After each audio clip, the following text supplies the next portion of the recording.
Coaches, how you doing? Welcome to Talkin Wing T. All right, I'm Coach Pulley. Thank you for subscribing, hopefully, down below, and coming to the channel. All right, second video on the channel. I think it's an important one. I actually kind of just talked about my kids, talked about this to my kids today a little bit. Why we run the Wing T, okay? Why do you run the Wing T offense? I mean, obviously, it's difficult to run in a sense of you need a lot of working parts to work together and a lot of timing, a lot of reps. It takes a ton of work to do these things, and they're expensive type series plays to put in, but is it worth it in the end? So why do we really do this? Okay. It's my belief that the Wing T is good in the sense that it's going to confuse defense, especially at the high school level, or give headaches to certain defensive players at the high school level. And it gives you a little more control as a coach, okay? We're dealing with 14 to 17-year-old players, kids, still a little immature, all right? Some obviously more mature, more educated, higher IQ, higher football IQ. Those kids are great. But if you've got a quarterback that you don't trust to run an offense, all right, why would you let that kid drop back 40 times, make the reads, make the calls at the line of scrimmage, and kind of take the control out of your hands, all right? As an offensive play caller, I firmly believe that you know your offense better than your kids. The end goal, obviously, is to try to have your kids understand the offense and why you run the offense to the best of the abilities that you can coach them. But realistically, as a play caller, you know what you want to see. So what I'm trying to get at is you have a little more control as a play caller calling the Wing T because, as I stated in the previous video, it's an if-then system. You don't necessarily have to go into a week and say, hey, we like this look, this look, this look. Because then at halftime, when they make those adjustments to shut it down, well, then you're kind of just grab bagging to see what works again, okay? What I would rather do is see, all right, what works in the first half, and off the same backfield action, we're trying to give one player on defense a fit, or we're reading one player and saying, okay, they're flying upfield, we got to trap them, we're going to kick them out. Make it easy on our offensive line. Instead of trying to block him down, he might be causing havoc in the backfield on buck sweep. Well, now that 3-tech is going to come flying upfield. We're just going to kick him right out. He's going to be right out of the play. We're going to run trap up in the middle, okay? So that's kind of why I believe that the Wing T is a good system if you're confident in your abilities as a play caller. Now, if you've got studs, if you've got a quarterback with a high IQ, you can pretty much run any offense, and you know that. As long as you teach the players around him, he can pretty much be that field general. I've got a good quarterback, luckily, right now, okay? But we're a small Group 1 school where I coach. I'm not anticipating that every single year we're going to have a bona fide quarterback. So those years that we do, we can get a little fancy. My quarterback right now, he's pretty smart football-wise. He's a competitor, and he's one of those, obviously likes to mix it up a little bit, plays safety for us, comes up, makes some tackles for us. But we're going to run him, okay? We're going to run buck with the quarterback. We're going to run waggle, but let him have the option to run as well. And then when we're going to get into the gun, he's going to be that guy, that midline player. When you fake buck and you're going to run trap, it's going to be with that kid, all right? If you don't have a quarterback like that, that's absolutely fine, because I would prefer, all right, under center. If you don't have a guy that you completely trust, then it's easier to teach him the steps, and then you get the call who's getting the ball, all right? If we've got a stud at our fullback position, our midline player, well, now we can get him the ball without the quarterback really having to read anybody or change the play at the line of scrimmage. We can get him the ball in a multitude of different ways, and we can disguise it off of different things, okay? Obviously, when you go with the buck series, you've got the buck sweep, trap, and waggle. Okay, those are the three basic ones. Obviously, variations off of different things. People might run it in different fashions. But with the buck sweep, the trap, and the waggle, well, if you're killing them on buck sweep, that 3 technique, as we just said, might be flying upfield. Now we've got a chance to really get that stud midline player up the field on trap. Okay, so it kind of gives you a little more control as a play caller.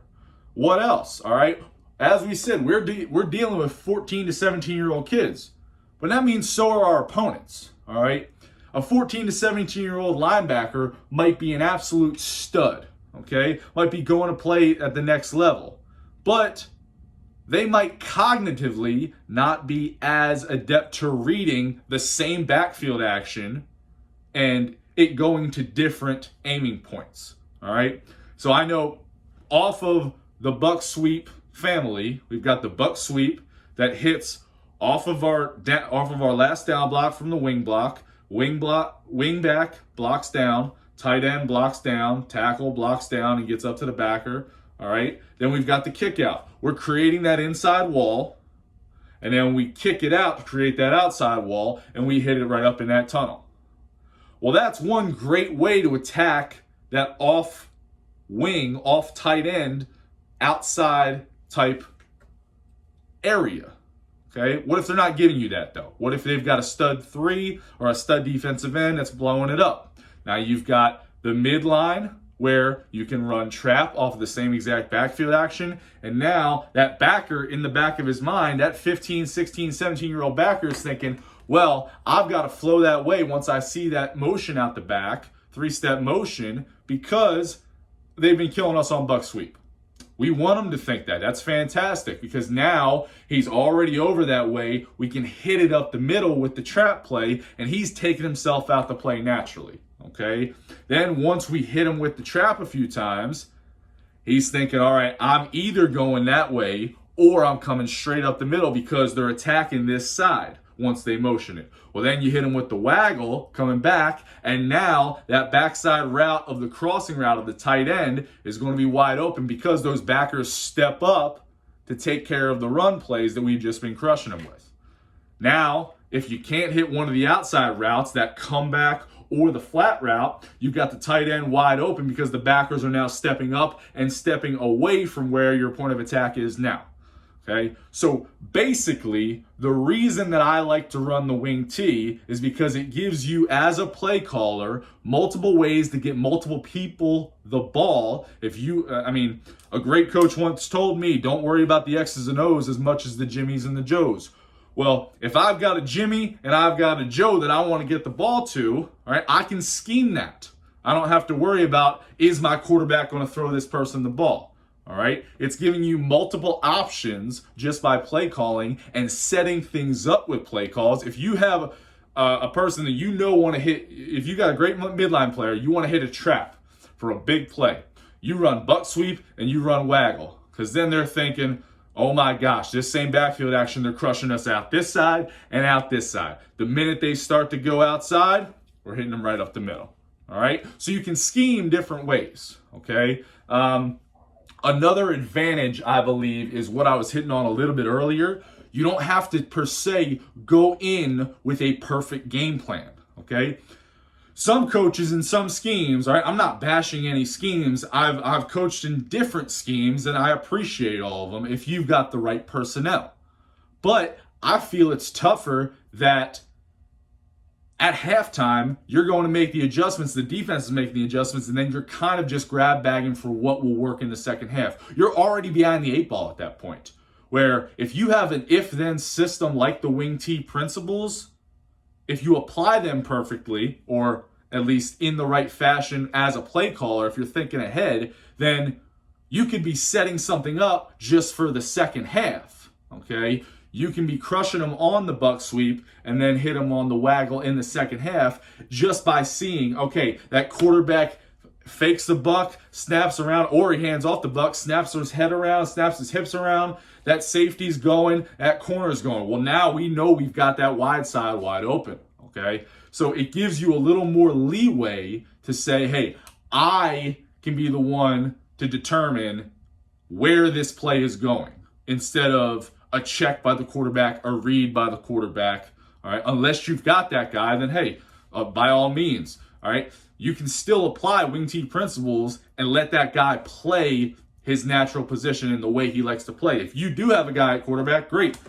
Hop back in the gun, let him read it. RPO the backside, because now you've got two receivers back here. You can hand it, you can fake the buck, you can have him run his trap, or you can run an RPO backside, and now you know that if those backers start flowing towards buck sweep motion and you've got both guards pulling, you're going to hit a slant or a now right in that dead area that they're just vacating. Okay, there's multitude of different ways to go about it, but the Wing T, as we said, is an if-then system. If a defender is doing this, we are going to attack that area or attack away from that area by doing this. Then we do this, okay? That's why I said if-then system, okay? So, got the whiteboard behind us, all right? Just real nice and simple. I'm just going to explain the buck family, okay? Your buck, sweep, your trap, and your waggle. And what you're going to see here is if you're on this channel, you probably know what these are. If you're just coming to the channel and you want to learn what these are, great. I hope I can provide a little bit of insight for you, all right? But the good thing is that you can hit different points of attack with different people just by formationing it a little differently or setting it up a little differently. So what we will do, hope we can all see this, is we will line up in a basic 100 formation. All right. Now, what will happen there, all right, you guys are reversed, so that is a 900 formation for you most likely. But nonetheless, okay, we got tight end wing. That's our strong side. We know we can run buck sweep to there. So we're going to set the inside wall by down blocking. He's going to stop the penetration of that flowing backer. Our guard is now going to kick out the first thing that shows, reach by the center, and we are going to pull the backside. Now the tackle back here, you've got a few different things that you can do. You can either, the traditional guys will have them all the way cut off the safety up here, because what the old school way of thinking is the buck sweep is going to hit in here and then cut back, because that tackle is going to cut off the safety and have a natural crack block coming back. What I like to do is just, we get a lot of attempted run throughs right here. We will scoop all the way down here, down to the center's hip, and then try to get up to the backside backer. Okay? But now it's quite simple. The backfield action stays the same. All right? Reverse pivot from the quarterback, 2, 3, no matter what. 3 straight back steps. Off the midline slightly for the trap, fake, and fill. RH is getting the ball, 4-yard highway, 90-degree cut, and cutting back wherever he may find his hole. We've got a nice stalk block up by the wide receiver. Now, you might hear, okay, they're reading guards, all right? You might teach a linebacker that you're reading guards, and that's perfectly fine, okay? Because most of the time the guards are going to flow that way. But let's say that they do start flowing that way. Well, you can dummy this, have him pull out. That backer is now going to fly that way. Backer is now going to fly that way. Create a natural kick out right here. And you can trap straight up the middle instead. All right, you don't necessarily have to cut back on the wall. The old school guys will say, hey, you're nuts, that you should do that. All right, if you're seeing the backer flow all the way to the opposite side, what's the sense of trying to come against that? Okay, let them flow that way. Let them take themselves out of the play, and then instead of cutting back to on that wall, just read it and go straight up the gut. All right, so that's your buck and your trap, your buck sweep and your trap. Now off of that, you've got the waggle. So now you've got it off the same exact backfield action, okay? The same exact backfield action. You've got a point of attack that's out here, a point of attack that's in here, and then you're faking and wheeling out here. Now you can do one of two things. If you really like running your quarterback, you can just have him run the ball. What you're going to do here is you're going to pull and log with this guard. This guard will pull an escort. It's almost like a double pull buck sweep just with your quarterback. But now, off the same backfield action, you've got point of attack here, point of attack here, and point of attack here. If you don't like your quarterback running the ball and you'd rather him throw it, great. You've got the comeback route, you've got the flat route, across, and the backside post. Now you have a 1 to 2, 3 to 4 read if you do have that guy that can make that read. Okay? So this is just an example of why the wing T might be beneficial, or principles of the wing T might be beneficial. You don't need to run these exact plays. What the wing T is and why it will be beneficial is if you have a lot of plays or a family and series of plays that looks similar but hits different points of attack, all right? Misdirection, deception, and good fakes from your backs, okay? And it's an if-then system. If this 3 technique is working up, we're going to kick them if we can't block them down. If this defensive end is coming all the way inside to try to stop that trap or that buck sweep, well, now we've got a natural way to log him, okay, and get outside with the quarterback on a waggle or a waggle run. All right? Thank you guys for tuning into the channel. Thanks for listening to my rant. Okay, I hope you take something of value from this. That's what I'm trying to provide with this channel. Is you might not be a fan of the wing T. You might have never run it. You might curse it on a daily basis, and that is absolutely fine. But if you take some value from the content that I'm trying to put out here, all right, hopefully that's going to make this grow, and this community will be able to come together, okay? Please like and subscribe below, all right? Thank you guys again. Please comment any content you might want to hear next. Thank you very much.